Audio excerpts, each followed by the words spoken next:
Morning to everyone. I think this is on. Does that work? All right. Well, beautiful day, great weekend. Had some awesome graduation parties and lots of other good stuff going on. So it's good to be here with everyone this morning. And today we're going to be talking about the whole Bible. So I hope you brought some lunch and some supper because it might be a while.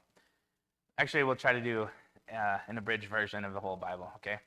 I think we all know the importance of story. When you meet someone, if you remember going on a first date or something, you don't give them stats. You don't say, well, tell me about yourself. Well, I'm 6'2", I'm from St. Louis, and I have brown hair, Hey, well, that's great. Well, maybe we'll see each other again. What you do is you tell each other your story. You communicate the story of your life, things that have been struggles for you, things that, challenges and trials and awesome stuff that's happened in your family and the experiences you've had growing up and so on and so forth. Stories are important. Stories are what form our identity, not stats. We have a baseball team that we're trying to coach this year, Doyle and I just put together a bunch of batting stats for our whole team, reading through all the stats from all the games and collating them, combining them to have end of the season stats. Now, if you just read the numbers, you can kind of tell a little bit of what's going on. But behind those numbers are stories and moments and experiences and games that produce those numbers. The real thing is the game and the people that are playing it. The numbers are just an extrapolation of the game. So story is important. Our team is not a bunch of numbers. It's people that are playing the game in relation to one another. So the story out of which we live on a daily basis is extremely important. And as you know, there are multiple stories, narratives on offer in our culture throughout history. It's not just like one option. You can choose the story that you live out of, the thing that out of which grows meaning or your identity. And we're going to talk a little bit about the biblical story and why it's important to have that as our narrative and that be the thing out of which we live. So I want to just tell that story a little bit, but to do that, I'll ask for some help. So if the assistants want to come up, whoever wants to, I'll ask for some kids here, whoever wants to come up here. I'll take 5. First 5 up here. Okay. 1, 2, 3, 4. Anyone else? You don't have to. All right. You guys can take a seat here, okay? Right here in the front row. Oh, look at this. Okay. We got one. No, you're great. Okay, this is the story of the Bible. And there's various ways to tell it. This is going to be the one that each part of the story starts with the letter C, just so it's easier to remember, okay? So, in the beginning, God created the heavens and the earth.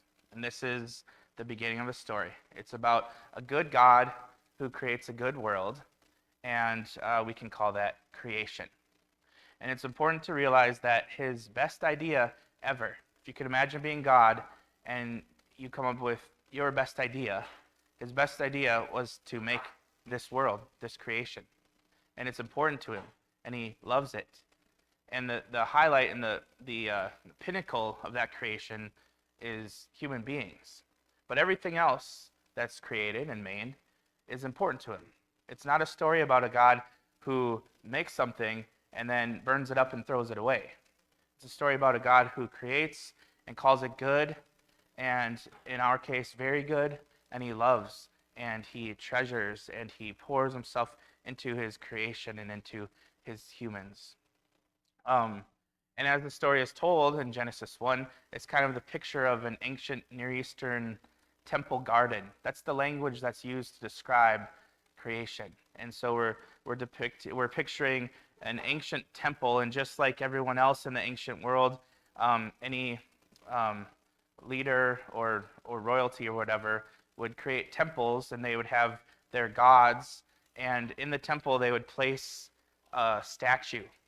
It was called an image of that god, and it was to represent the presence and the power and the authority and the character of their god.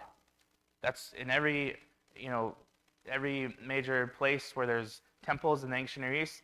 There's the image of the local god or the regional god or the national god or whatever. And in this story, there's a temple that's depicted, and we can talk about that at a different time, but it's temple imagery. And there's this language about image. And when the image is placed in the middle of the temple, it's there to represent and to be a display of this God who has created. It's a representation of the character and the nature and the authority and the power and the rule of this God here in this garden temple, which is later expanded to the whole world. So humans have an important role in this story.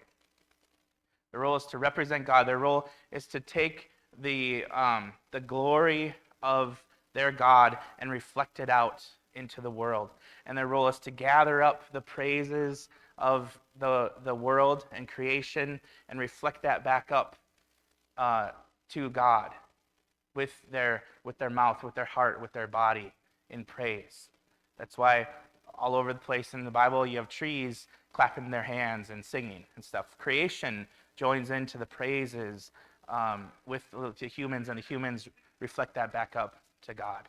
So that's creation. There's a lot more there. But the second one, who wants to be second? I did not choose this. This. Come over here. We'll do it for them. All right. The second C is choice. Early on in the Bible, by the time you get to the third chapter, something significant and important happens. A choice is made. And this is a choice that the humans make. There's a serpent, a snake involved, but what they're choosing is to be like God, right? You remember that story? The serpent says, "Didn't you know that you could be like God if you eat this fruit?" Well, the great irony is that they're already the image of God, and there is already a pathway for them to be like God. But this is the wrong path. And they choose that, and it results in some really unfortunate and horrible and terrible things. It results in the disintegration of a relationship that was in place in the first place in creation. It's a story. It was a story not just about God. It wasn't a story just about humans. It was a story about humans and God in collaboration, in relationship. And because of the choice that's made, something important and significant happens between the relationship between God and the humans, the relationship between the humans and the earth, and the relationship between humans and one another. There's pain, there's tears, there's death, there's animosity, there's disintegration. All right, next one. You can go over here. Do you really want to be on the knee the whole time? If you want to sit or stand, okay. He's young, folks. All right. Now the next C is another choice.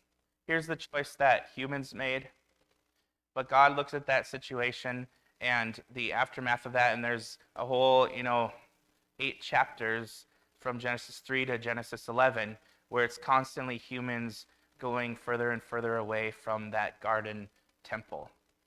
And it literally happens geographically in the text that every major section of the text, you see people moving. There's this constant phrase, to the east, to the east, to the east. And so that eventually people are as far away as you can get in the ancient world from that temple garden in Jerusalem, and they're in a place called Shinar, or Babylon.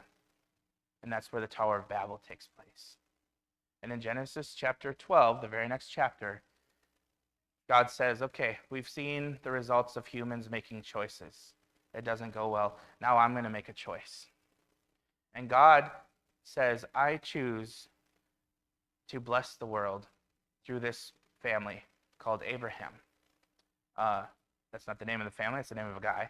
But Abraham's family. He makes this promise to a guy who is like 1,000,000 years old, and his wife is 1,000,000 years old, and they'll never have any kids. But he says, I'm going to bless the world through you, and you're going to have offspring. And it's going to be, you might as well try to count the number of stars or the number of sands on the sea. That's how much offspring you're going to have. I'm going to bless the world through you. And God makes a promise to him. And God says, I choose you and your family and your offspring, and I choose to make these promises to you. And I will never fail on them. I will never fail on my word to you. And so the whole rest of the story, this big, huge Bible that we have, the majority of this thing is like this section right here, the promise section, the choice section by God. And it's the story of Abraham and his family. And it goes through all of the history and the prophets and the writings and all of that. And it culminates in the next C. Who wants to be next? Culminates in a king, a Messiah, a Christ. Okay? This is the fulfillment of all the stuff that came from here. This is the fulfillment and the goal of all the stuff that's shooting down from the original creation, the picture there. And in Jesus, all of the promises that were made to Abraham are fulfilled. And in Jesus, we have this nation of Israel that came from Abraham embodied in this man, Jesus. And where Israel fell short and failed, where Adam and Eve fell short and failed, this man walked that road, walked that wilderness, went through that exodus, entered into that promised land, and fulfilled and honored and obeyed his father, like Charles was talking about today. And it's because of him that all of God's promises are fulfilled. Okay, so this is obviously a really important part of it, but it's connected to the final part, the final C. Hello. And we have what our book ends. We have creation at the beginning, and we have creation again, now a new creation, the Bible talks about. And there's also another hidden C in here called the church, okay? So this is church and creation, church and new creation. And when you pay attention to the Bible, you see it begins with this story of a garden temple. And then when you get to the last chapters of the Bible, this vision of John about, it's kind of like a garden, but it's like a garden city temple. And it's filled with people, and it looks really awesome. And it's the presence of God. And God says, and it comes out of the heavens down to earth, and heaven and earth become one. And God says, now my dwelling place is with humans. This was the goal of the entire story. It's a story about God and humans. And it's a story about new creation. Because of what happened with this man right here, because of his death, because of his resurrection, now all of the people who are in the church share in that same future, in that same fate. That we too have a hope of resurrection. That we too are part of this thing that was launched by Jesus called new creation. That all things are being made new, even now through him. And ultimately in the future, this world that God has made will be honored and restored and blessed, and will be resurrected to new life in the presence of God in this awesome place. You guys can stand here if you want, or you can go sit down, but you all have to do the same thing. All right, thank you. You guys can have a seat. All All right, that's a real quick synopsis of the story of the Bible. Why is that important? I said that our culture has on offer multiple stories. I'm not going to go through all 27 of them, but we know the major ones. The ones that we've inherited from our ancestors, the ones that are popular right now, whether it's this idea of progress, technological, economic progress, and that's our story and that's our narrative, or what is starting to be called the myth of progress now, because that's kind of fallen apart, or there's a million other things, manifest destiny, whatever, whatever narrative we have given ourselves to say this is what gives us our meaning and our identity. But maybe the worst one is the one that's most popular right now, and that's the one that says this is a story about me. This is what our culture has created through social media, through various other ways, to say when we wake up in the morning, we say, this is a story about me, and I'm the star of the show. And my job is to broadcast that to the world through social media. And my identity and my meaning and my purpose comes through whether or not people admire me and like what I post and interact with what I say and wish they were me and all that stuff. And my job is to create a version of myself for the world that makes that possible. Now, that happens on social media in an extreme way, but it also happens in normal life, where we go through life and say, this is a story about me. All of the stories on offer in our culture set us up for disappointment, especially the one where I'm at the center of it, especially the one where this is a story about me. That's why the title of the sermon today is called Our Story.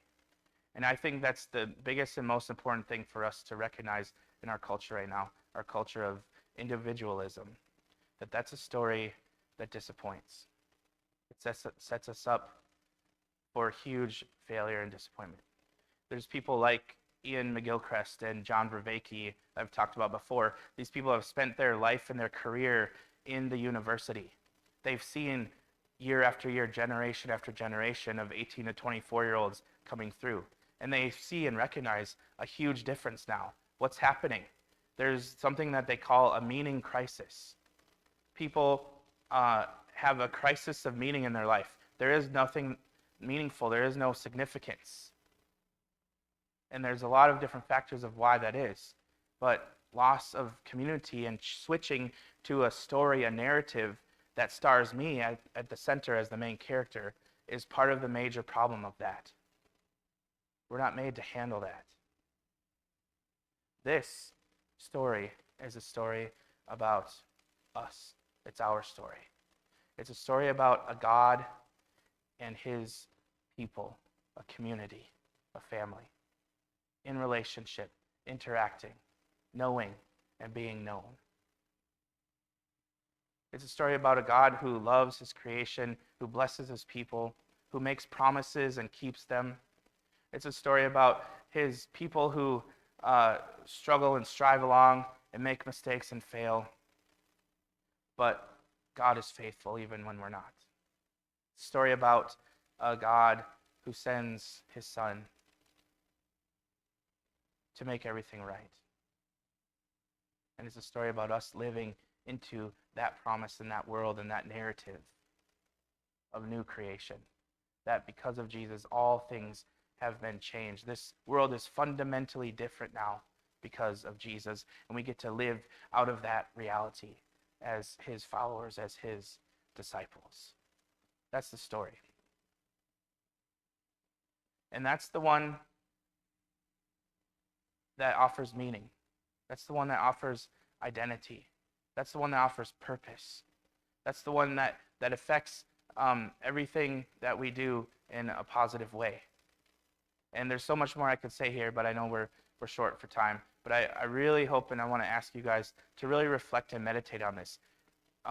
Work on the application of this message in your own life, rather than having a preacher sit here for 30 more minutes and saying, this is what this means, this is why it's important.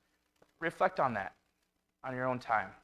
Why would this narrative be important? Why is this the one that God has given us to live out? Where's the meaning and the hope and the purpose in this narrative? I'll tell you, it's found right in the middle with Jesus. And it's found in this community and this new creation between us and God. Let's stand and sing.